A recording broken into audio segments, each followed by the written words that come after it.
All right. Well, I think we'll go ahead and get started. Thank you everybody for joining today. We really, really appreciate it. I know everyone's super busy, so we'll go ahead and get started pretty quickly here. A couple of housekeeping items before we get started. What we're doing today, this recording, this will actually be recorded and this will be emailed back to you tomorrow. So just look for the inbox if for some reason there's something that we mentioned or something that you want to kind of look back on. Just remember you'll get the recording. Anybody who registered will also get the recording as well. One other thing, there is a Q&A option. So as we're running through some of this stuff, if you guys have any questions, anyone wants to write in and maybe ask something a little bit deeper, feel free to go ahead and just submit a couple Q&A questions. I'll be monitoring those. We will have a Q&A question phase at the end where we can answer your questions live. But if you have a question, I can answer it real quickly. I'll send the answer back over to you. And like I said, we'll get those answers as quickly as possible. So without further ado, let's go ahead and get started. Really quickly, kind of a brief introduction. My name is Shawn Goebel. I'm the product owner here at DriveCentric. Today, we're going to be talking a little bit about our integration with Car Wars. And then we also have someone very special from one of our organizations who's been with us a really long time to talk about some practical applications that he does with this particular integration. So as I mentioned, my name is Shawn Goebel. I'm the product owner here at DriveCentric, or one of them. On the call, I have Mr. Justin Sarnowski. He works with the Car Wars organization. He's the VP of Strategic Partnership. And then I also have Mr. George Lawton. George has been using the DriveCentric platform for quite a number of years. We've worked through quite a few things together. He's at the Schomp organization. He's been there a long time. And yeah, so we got a pretty cool couple of guys here to kind of talk through some of this stuff. So we're very, very excited. All right. So I'm going to kind of kick things off here and talk a little bit about DriveCentric. For those of you who don't use DriveCentric, or if you do use DriveCentric already, this will be a bit of a review. But if you don't, just to give you a little idea of kind of what DriveCentric is. So we are an automotive-focused CRM designed from the ground up that really focuses on your digital showroom. We're in about 2,200 dealerships. Last time I checked, actually, we're getting really close to almost that 2,400 mark, which is really exciting. From the CRM out, we've really built everything directly within the platform. So we have some real-time reporting. We have some our own desking tool that we've built directly within. We have an AI tool inside of DriveCentric, which is really unique. Our AI tool is our own, so she can answer leads. She can help you respond back to customers fairly quickly, confirm appointments. There's a variety of things that she can do, which is really cool. Our goal is just to help you sell more cars. That's the main focus that we have here at DriveCentric. We want you to sell as many cars as you possibly can, and we want to make it as easy as possible. We want to make it so that you guys can move faster throughout the process. So you can build out your different workflows, your different tasks, things like that. It's completely customized to you at the dealership, which is really exciting. I mentioned the AI earlier. We talked a little bit about it a second ago. She can also help you focus on which customers are more important, kind of targeting those different customers. And yeah, the overall goal here, help you sell cars as quickly as possible, and really just make it easy to use. That's our goal overall. All right. Hey everybody, I'm Justin Sarnowski, VP of Strategic Partnerships, former head of product at Car Wars. We today work with about 5,000 dealerships across North America, and the phone still plays a really integral role in the automotive sales process. I mean, next to a consumer's house, it's the second largest purchase, and so they still want to physically touch, come in, ask questions about the car. And because that phone is the last touch point in the consumer lifecycle journey, when they do call the few dealerships, they're really looking for a reason to eliminate the ones they don't want to work with and really find and settle on the one they do want to work with. And so the phone remains a point that dealers can really set themselves apart from the competition, aside from price, which gets competitive. The phone is also an area where we still see the biggest gaps in process and performance. And so when we analyze all incoming and outgoing calls for a dealership, we're really looking to provide more transparency so they can gain visibility into what's happening, where they can fix the gaps in process. When we start to talk about capture more leads, this is where the deep CRM integration comes into place, because we see really big gaps in what gets logged and managed in CRM. And so the better job we can do in making sure that seamless process exists, better for you guys. And then overall, again, the phones is just a really big area where consumers have a poor experience. So with the more transparency we can bring, the better consumer experience that you guys can drive into both sales and service. This isn't a slide we show often, but it really caught my attention because right now, July and August are the two largest calling months for a dealership. I know those don't always align with sales, but when you start to think about the sales funnel and just again the sales cycle, consumers are calling now. And if you look at, the latter months when they're in their funnel, you continue your follow up. The better job you can do in fixing process now during your busy months, the more leads you're going to have during the busy time of your year. If you wait and you're scrambling during the latter part of your sales cycle, you're just going to be short on leads. And so really diving into your sales process and understanding where your gaps are, whether it's technology or human performance, is really important. So, interesting statistic that July and August are your two highest call volume months of the year, and this goes back, a decade that we've pulled these call numbers from. When we start to look at phone calls and the consumer experience, we tend to think about phone calls a little bit differently. We bucket everything. If you are a Car Wars customer, this will be repetitive. But for those of you that are not, we look at phone calls in this acronym called CRISP. And the first thing we look for is, are your potential customers and your current customers getting connected ear to ear with somebody who can help them? So not just a receptionist, but is she transferring them to a voicemail? That's not a connected call. And we see a really big gap here for the average stores. The good news is the statistic is getting better, but between 3 and 4 of your callers will never reach anybody who can help them. And so our top 20%, they're going to be connecting 80%. Top dealers are above 90%. So when you're looking at your phone calls, if you're just to mystery shop your store a number of times, how many times do you not get connected? The next thing we look for is on sales opportunities. Are your team inviting them in for a test drive? So they're requesting and inviting a customer in for the appointment. That only happens 64.7% of the time. So 4 out of 10 callers are not getting invited in. Usually your salespeople are just, oh, I'll touch the car and I'll call you back. So the next item is set. Are you setting firm appointments? Your show rates on firm appointments with a manager confirmation will be 75% likely to show, versus a soft appointment. Somebody who says, I'll try and come by this weekend, will be 25% likely. And then, of course, pursue is all your follow-up out of the CRM. So if you were to look at industry benchmarks, these are some things you should start measuring regardless of provider, but you can simply mystery shop your store and see where you fall in. Awesome. Thank you, Justin. I'm going to talk a little bit about exactly how the integration works now between DriveCentric and Car Wars. So what you're seeing right here, there's a bit of like a GIF video kind of playing in the background, but I'll kind of talk through it a little bit.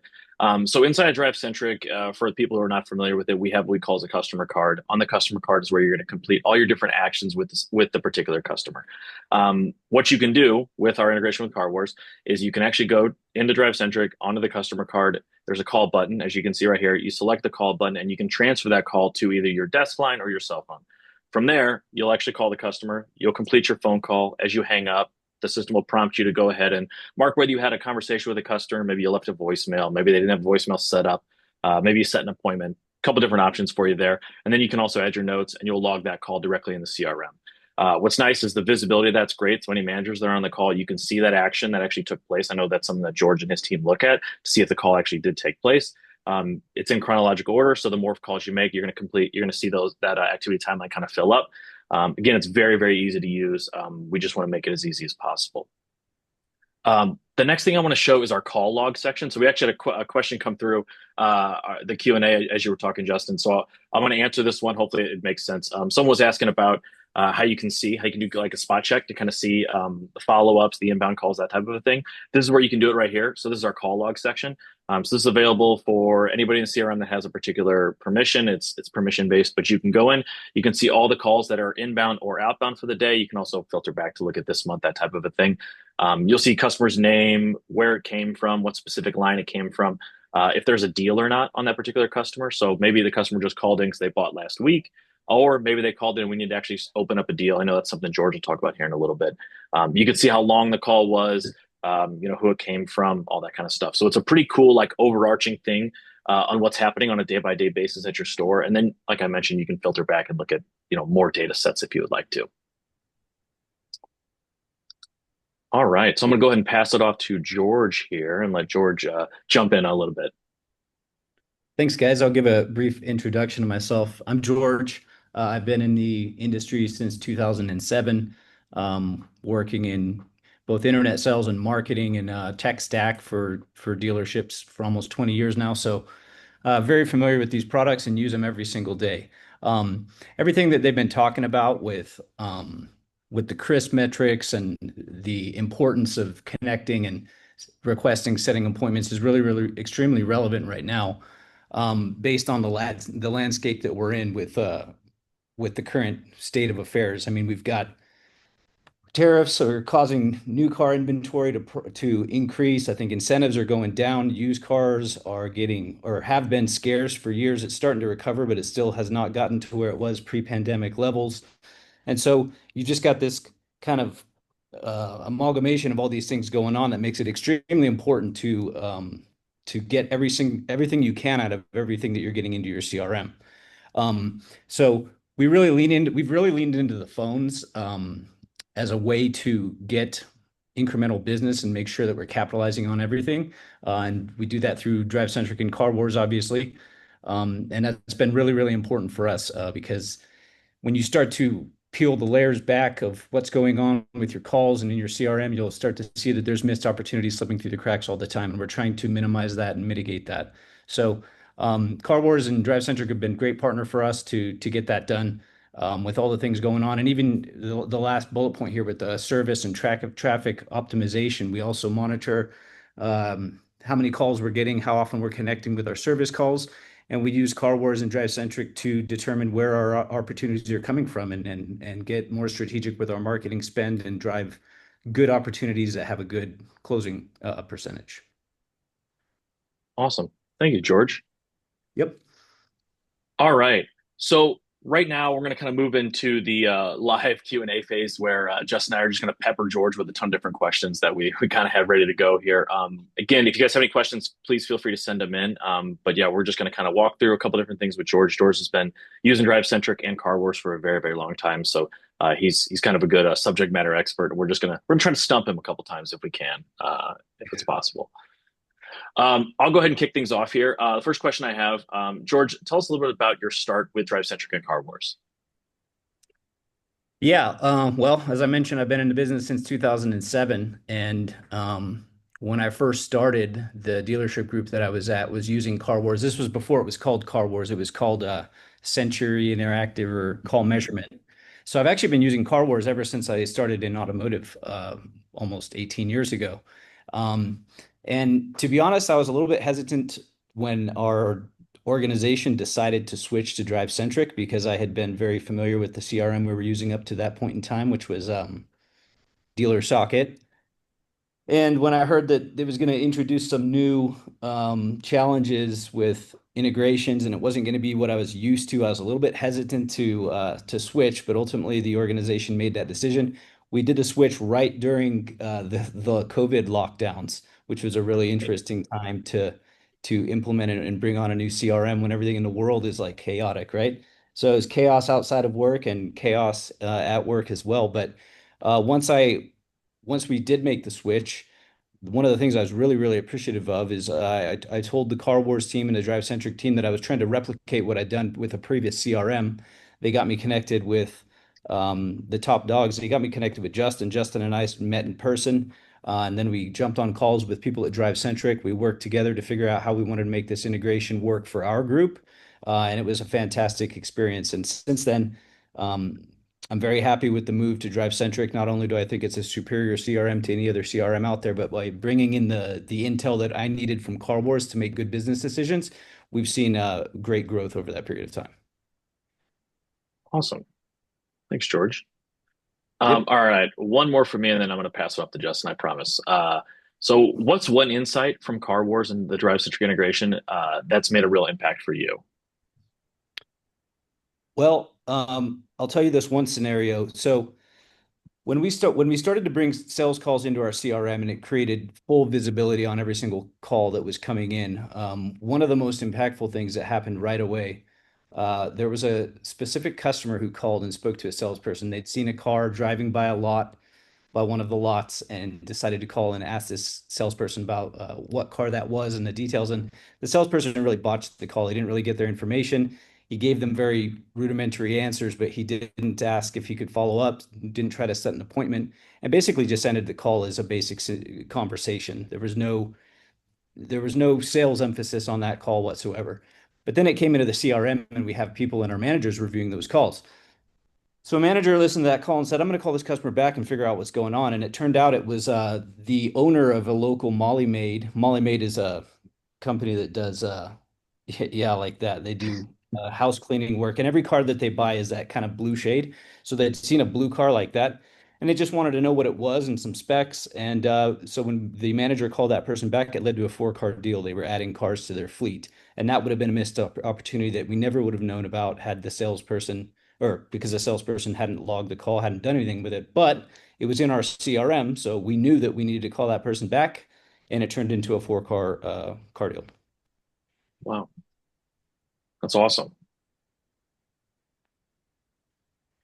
And that is the story that actually aligns with the many case studies that we've done. I know this range sounds very large, 20 to 50%. So when you start to look at phone calls, because we're analyzing them all, we know which ones are the true buyers, the true sales opportunities, right? The ones that are wanting to buy or lease. We identify all of those out of the hundreds you get in a single day.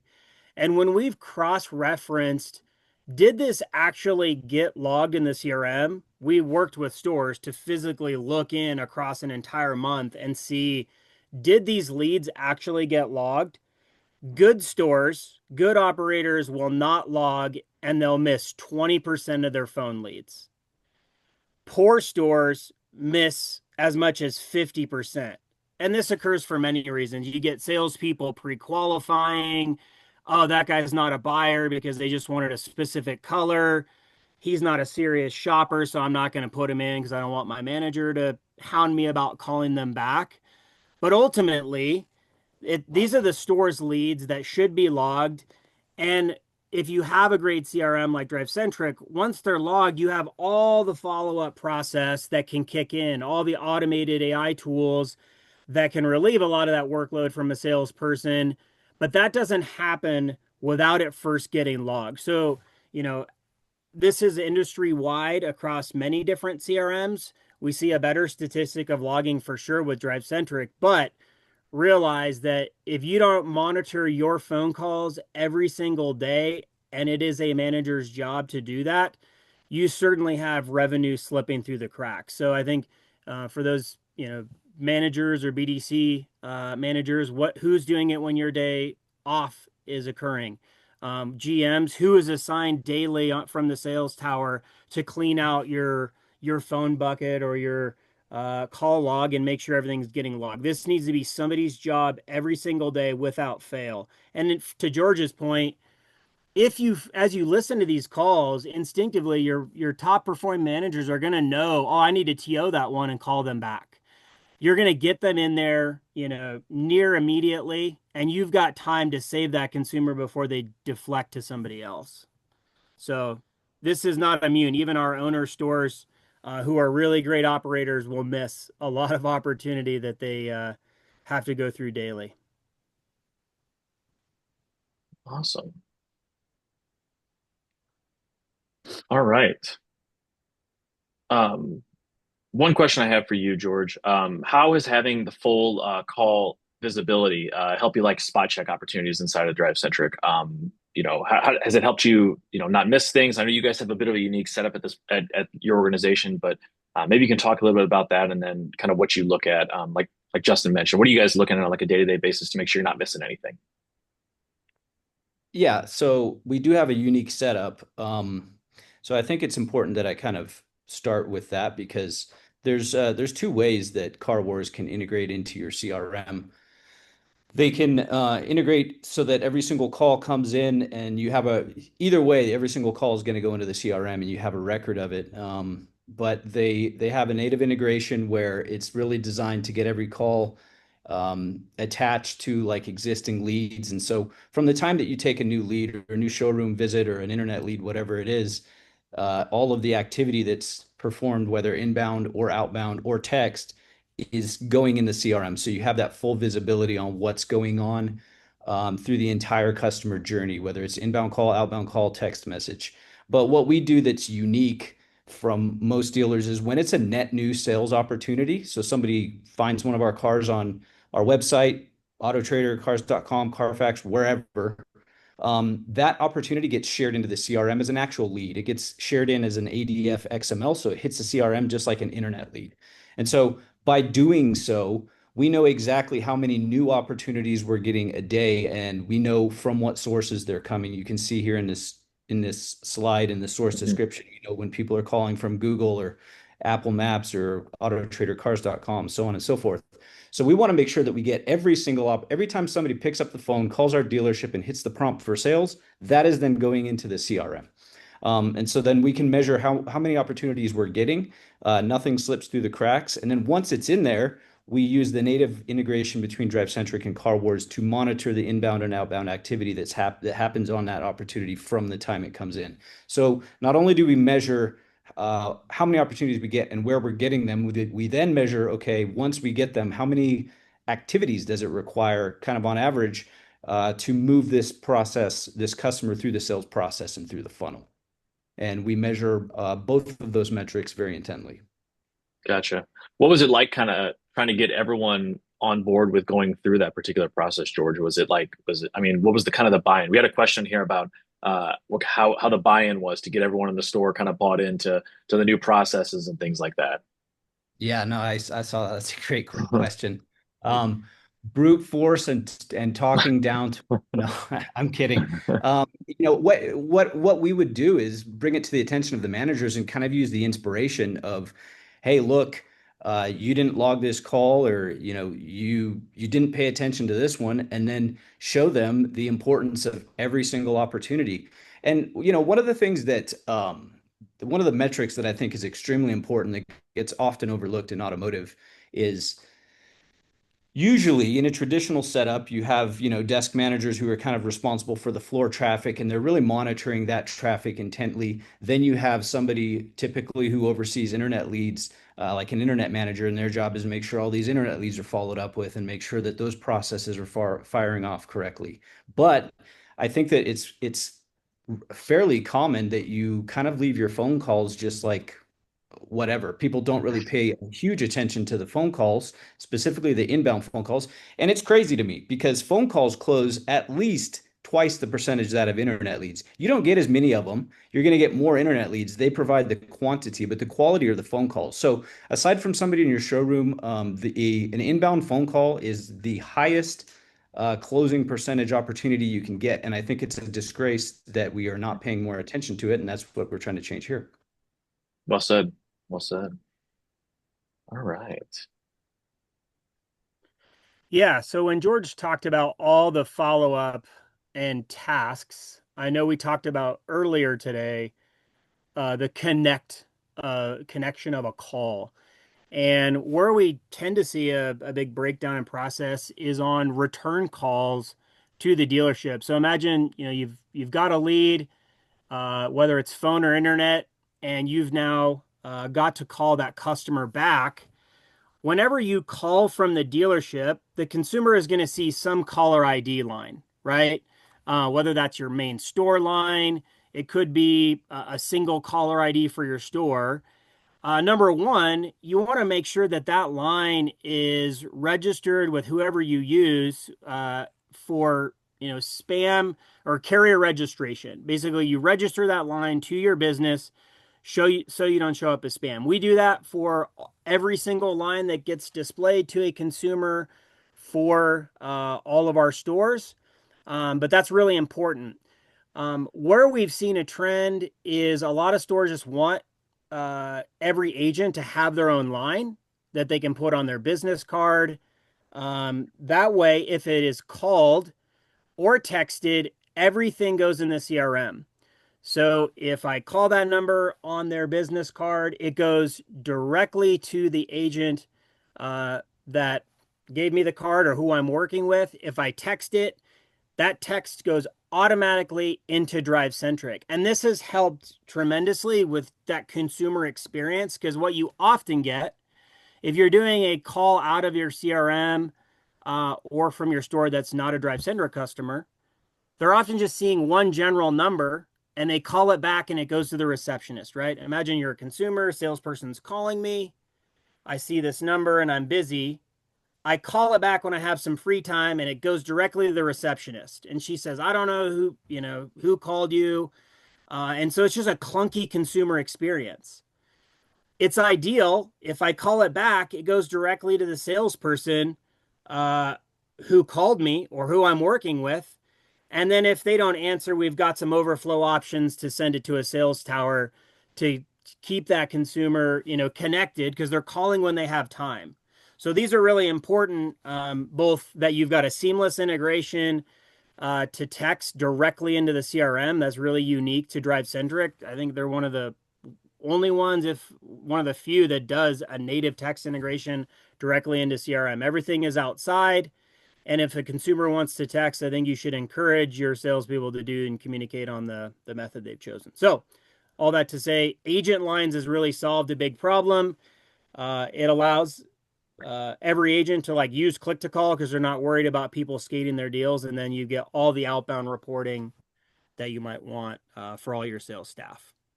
Hopefully I explained that clearly. So this is just a little quick, you can scan this and just print out like a little checklist that I think is important. It doesn't cost you anything. It's just, hey, here's some things your store managers should be responsible for. If you're a GSM or GM in here, I think just printing this off and making sure you've got a name next to each one of these, who is responsible for those each day. You can go ahead and scan that, print it out. And this is things that George's stores do religiously. I think there was a good question about phone adoption. It's really cool when you walk into a store or a group that really gets the phones. It's like part of their culture. You can walk into meetings and they'll play calls not to embarrass people, but they just know how important the phones are, and the BDC people do, and the sales people do. And so they all know what they should be doing, and they can identify in their call where they've made a mistake. So I think just playing phone calls in a positive light is really important, and making just phones and phone performance part of your culture is something that sets apart the top dealers from average performers. Awesome. Okay, well, we'll go ahead and we'll kind of jump into the Q&A. I've kind of been answering these as we've been going, but there's two here that I do want to ask, actually both of you guys. So I want to ask George and Justin. Justin, you kind of just answered the one here. The question we have is, what's the biggest phone-related mistake dealerships are making today? Justin, I think you did a good job just kind of answering that a little bit. George, I know you've talked a little bit about it already, but maybe if you could answer that question, I'd love to kind of know your take. I think the biggest opportunity is not having people listen to those phone calls. I don't think it's common that most dealerships listen to the majority of their inbound sales opportunities. And when you start to listen to your inbound opportunities, you learn so much about what's going on in your store. You learn who needs training on the phone. You learn how often people are getting frustrated with the finance process or anything. And that's not to say that we listen to everything, because we get thousands of phone calls, So I kind of divvy that up and have people in a service domain would listen to the service calls and find the opportunities for that we missed, and then somebody on the sales side. But Like I mentioned earlier, I think the traditional setup is we pay pretty close attention uh, to our fresh ups, people on our showroom.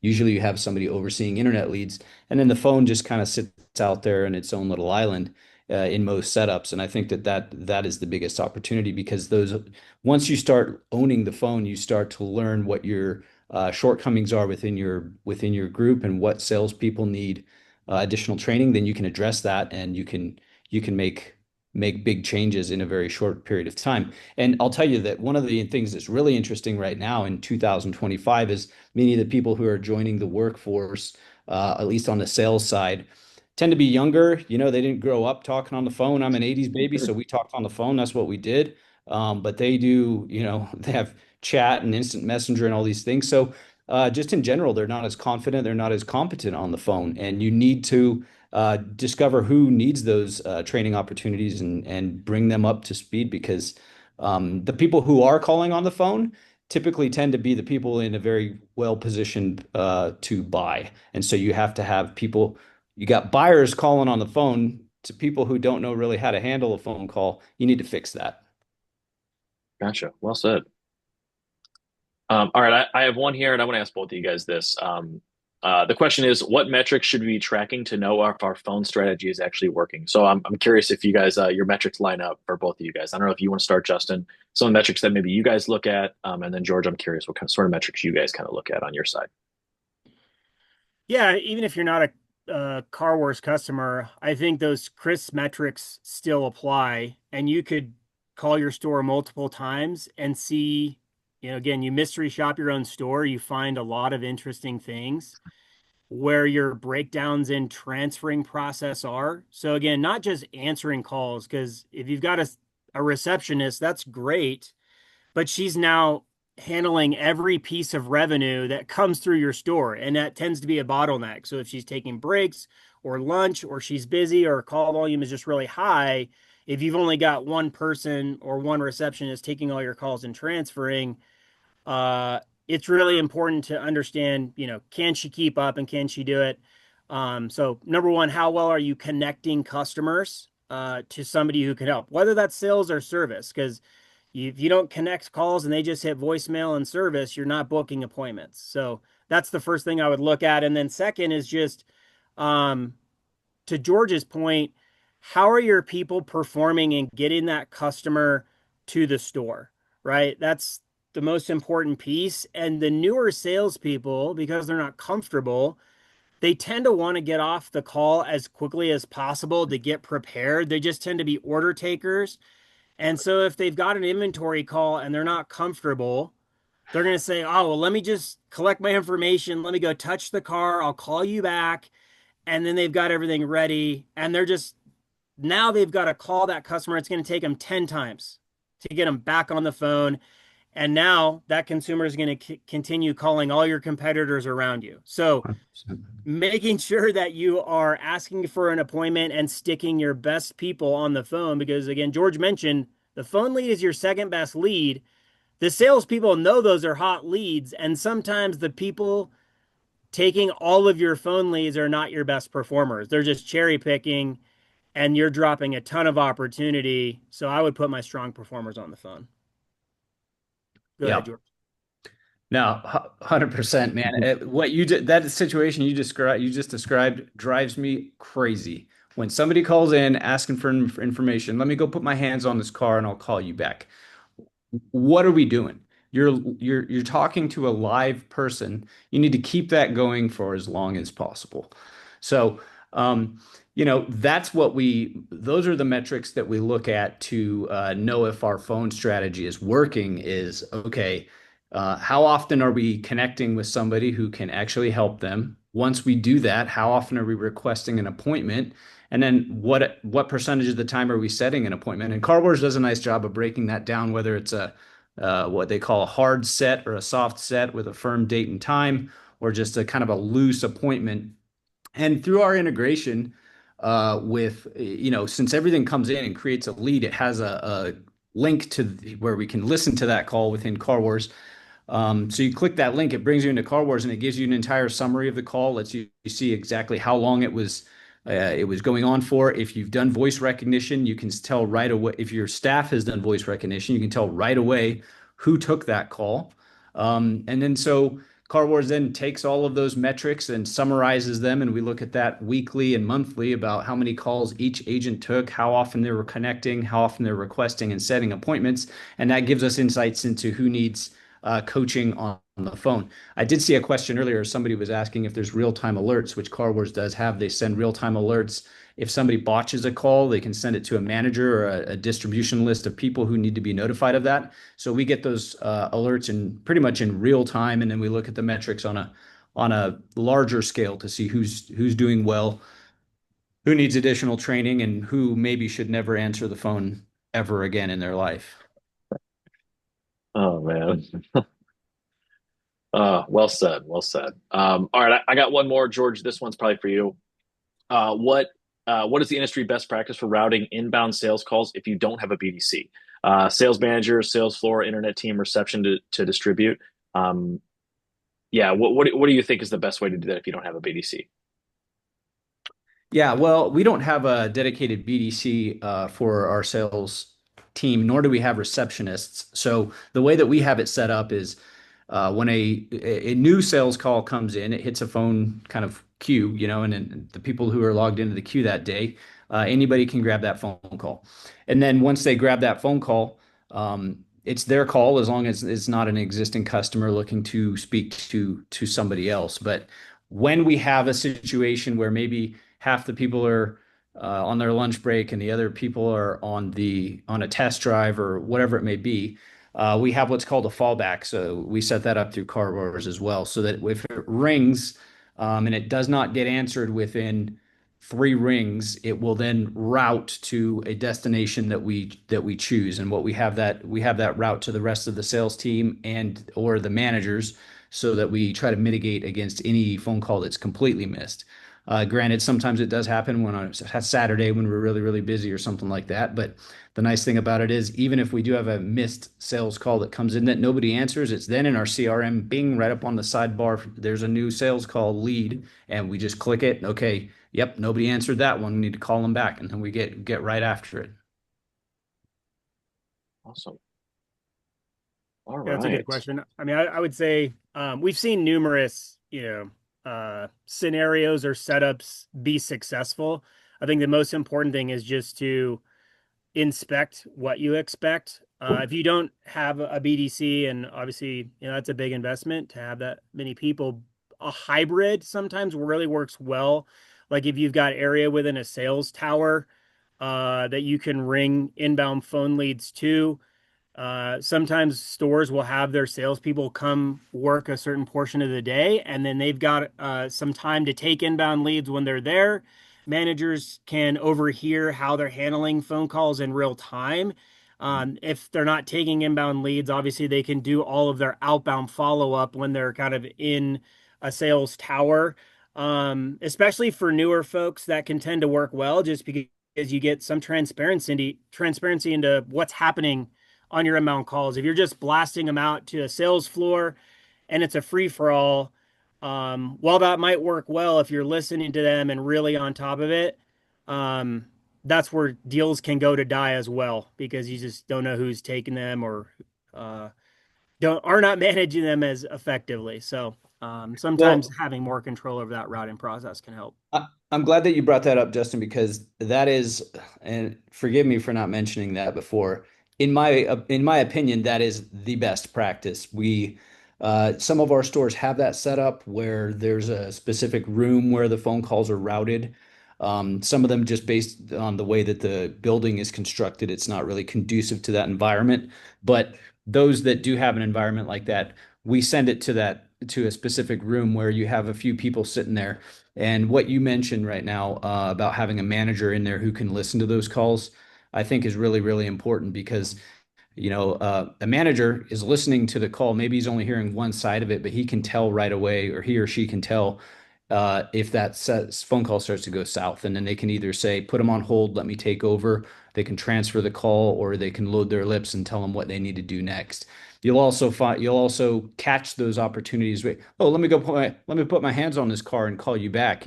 No, you're gonna take that call to completion right now, and you're gonna do everything you can to move that through an appointment setting process, you know? So that's a great point. Thanks for bringing that up.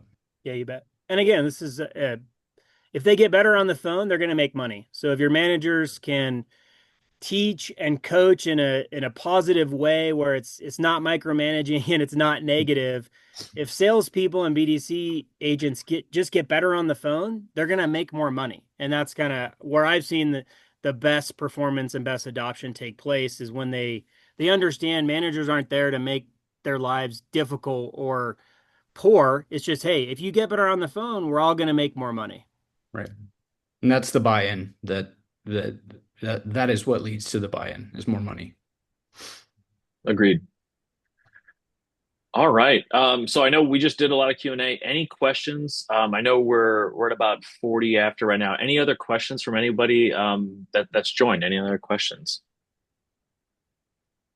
I always like to leave it open just at the end, just in case we have a couple more come in.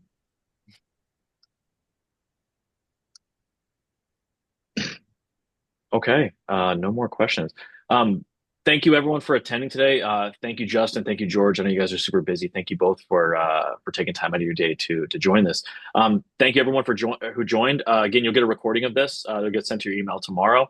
You'll also have some more information on this last slide here. If you have any questions, if maybe you're not DriveCentric CRM yet, you want to maybe inquire about it. There's also some information on here from the Car Wars side as well. So thank you everyone for joining today. We really, really appreciate it, and look forward to seeing everyone really soon. Thanks, everybody. Thanks, guys. Thank you.